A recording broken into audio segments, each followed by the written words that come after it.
بسم الله الرحمن الرحیم. دریمه برخه.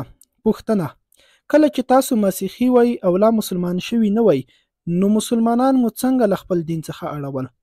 جواب: که هغه سړی به دینداره مسلمان و، نو موږ به د نفسي خواهشاتو او غوښتنو له لارې لکه زده کړه، مقام او منصب، ښځې، شهرت څخه کار اخیستو، ترڅو هغه د دې لارې له دین څخه وګرځوي.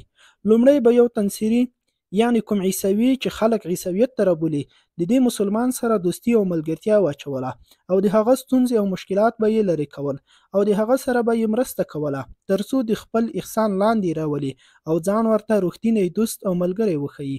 د دې دوستۍ څخه وروسته به یې هغه عیسویت ته راباله او له خپل دین څخه به یې بېلارې کوو.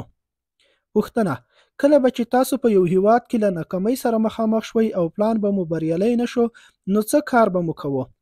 جواب: کله به چې موږ په یوه لاره ناکام شو، نورې ډېرې لارې وې چې هغه مو په کار اچولې.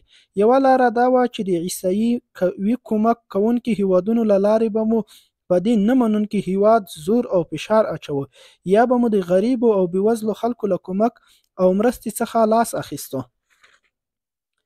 او په اسلامي هیوادونو کې حکومتونه پرته د لویدیځو مرستو او کومکونو څخه ژوند نشي تیرولی. که په دې به هم ونه شو، نو همدې هیواد کې به مو فتنو، اختلاف، تخریب جوړول ترڅو هغوی ته اړ شي چې زموږ پلان سره سم کار وکړي. که نن موږ او تاسو وګورو، نو دغه لارې په اسلامي هیوادونو باندې ډېرې سختې کارول شوي دي چې هغوی لومړی مرستې ورسره کوي، خلک د خپل کار روزګار نه لاس واخلي، هغوی ته ووایي چې تاسو ته تیار هر څه درکول کېږي، خو لیکن وروسته بیا دوی خپله مرسته کمک درکته کړي ترڅو د دوی هغه خبرې هغه کړنو منلو ته اړ شي. اما که دا نه وي، نو بیا په هغوی باندې زور او فشار راوړي.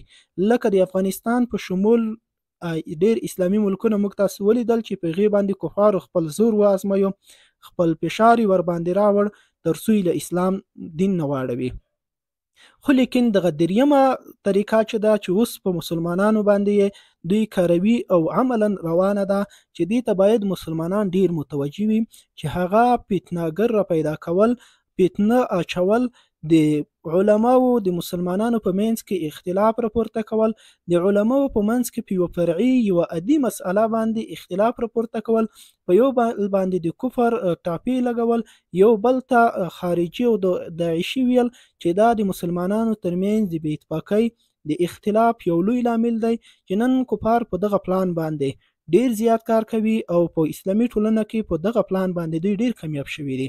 نو دغه پلان ته باید مسلمانان ډیر متوجه وي.